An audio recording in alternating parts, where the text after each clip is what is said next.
Beaucoup d'amoureux du football, la Première Ligue est un de mes championnats favoris. Les équipes sont très compétitives, l'ambiance dans les stades est un savant mélange entre atmosphère bouillante et familiale, et tout simplement ça respire le football. Pour ces raisons, j'ai décidé de vous faire une vidéo sur l'histoire de la Première Ligue. Nous allons donc développer ce sujet immédiatement après vous être abonnés les amis.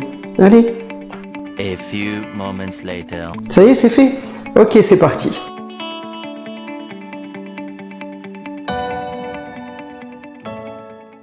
Bonjour les amis et bienvenue dans cette vidéo concernant donc l'histoire de la Première Ligue. En fait, parler de Première Ligue quand on parle de l'histoire du championnat anglais, eh bien c'est un abus de langage. Et vous allez voir pourquoi. Quand on s'intéresse au championnat d'Angleterre, il faut remonter en 1863.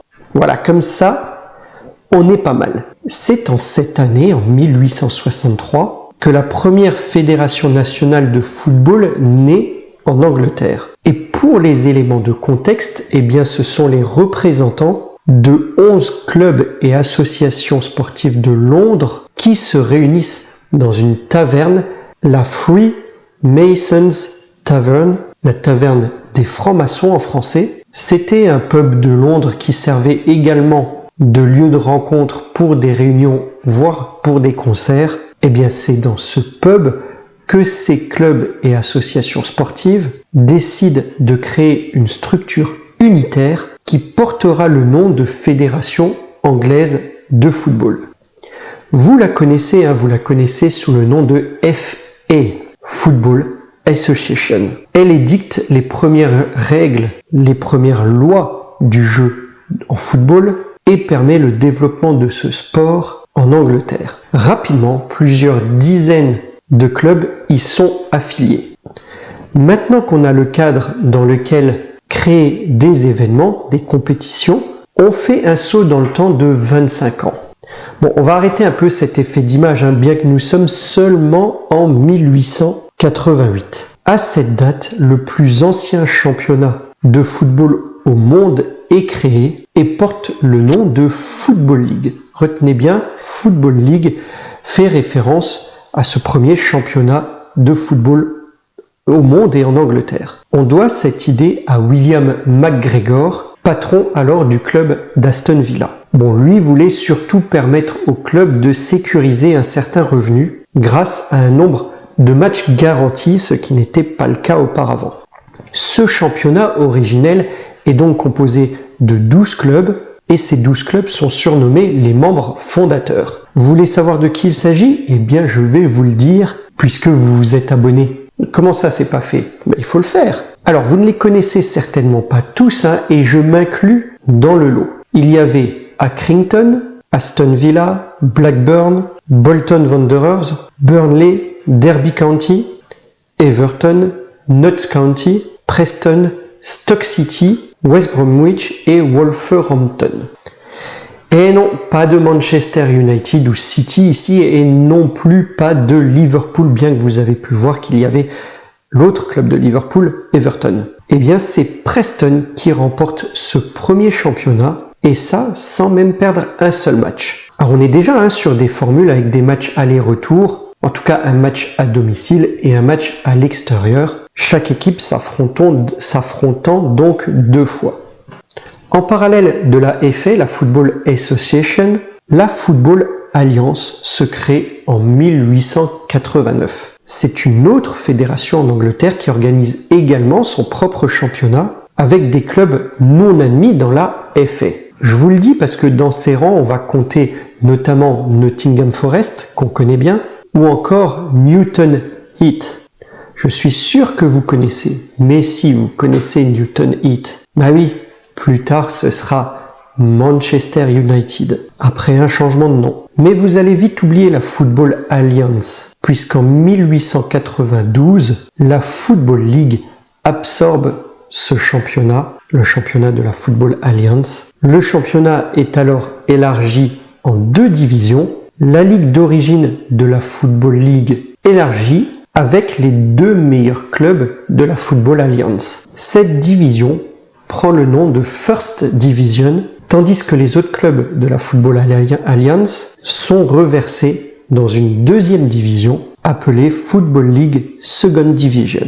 La First Division passe donc de 12 à 14 clubs, puis 16, et à la fin du 19e siècle, les deux divisions comptent 18 équipes, puis 20 équipes en 1905. Ces années 1900 jusqu'à la Première Guerre voient la domination du football du Nord avec Liverpool, Sunderland, Newcastle, Manchester ou encore Blackburn. Les clubs du Sud sont assez rares en First Division, et ça malgré le système de promotion et relégation mis en place dès 1898. Chelsea par exemple ne l'intègre qu'en 1905, Fulham en 1907 ou encore Tottenham en 1908.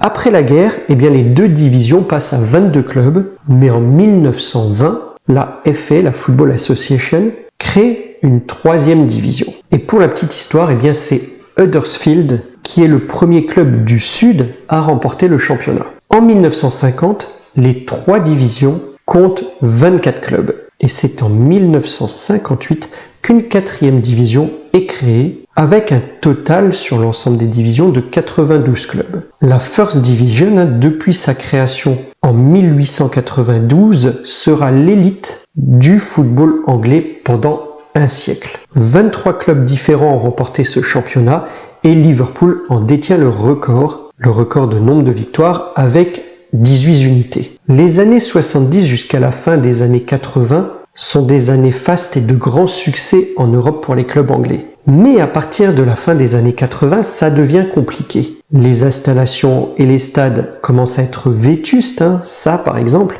c'est Stamford Bridge. L'hooliganisme se développe et le drame du Heysel que j'ai traité ici, allez voir cette vidéo, elle est vraiment très intéressante. Le drame du Heysel en 1985 conduit au bannissement des clubs anglais de toute compétition européenne pendant 5 ans. La First Division se retrouve alors distancée par la Serie A, la Liga, voire même la Ligue 1.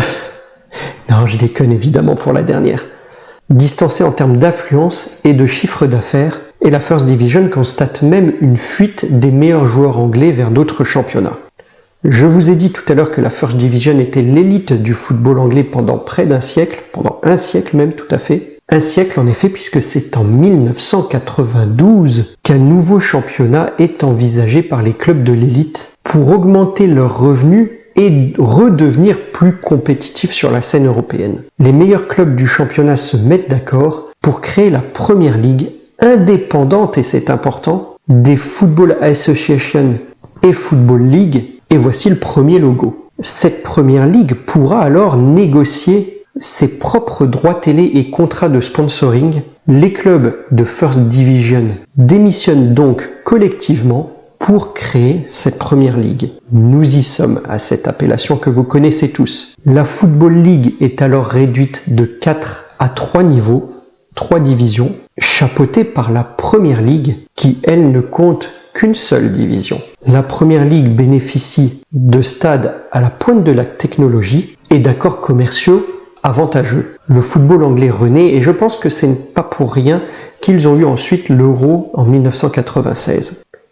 Le revers de la médaille, puisqu'il y en a un, c'est l'accroissement des disparités entre les équipes de Première Ligue et celles des divisions inférieures en Football League, notamment donc en termes de montant de droits télé. Ça s'illustre bien quand on voit la difficulté pour certains clubs qui ne parviennent pas à réintégrer l'élite rapidement, comme c'est le cas ou comme ça a pu être le cas pour Burnley, pour Leeds, pour Nottingham Forest, pour Sheffield, pour Portsmouth. Voici quelques exemples. Et voici donc les 22 clubs fondateurs de la Première Ligue. Depuis sa création, seules 7 équipes ont remporté le championnat. Arsenal, Blackburn, Chelsea, Manchester City, Manchester United, Leicester et Liverpool. Et c'est Manchester United qui détient le record de victoire avec 13 unités. Une dernière statistique, Alan Shearer en est le meilleur buteur avec 226 buts. Voilà les amis pour cette histoire concernant la Première Ligue. Voilà ce qui nous a amené à cette dénomination de Première Ligue. N'hésitez pas à me dire en commentaire ce que vous en avez pensé. Dites-moi si vous voulez que je traite de cette même manière un autre championnat. En tout cas, ça m'a fait plaisir de traiter cette vidéo et ce sera tout pour moi aujourd'hui. Likez, partagez, commentez, mais surtout appréciez. Et je vous dis à très vite pour une prochaine vidéo. Portez-vous bien les amis. Au revoir.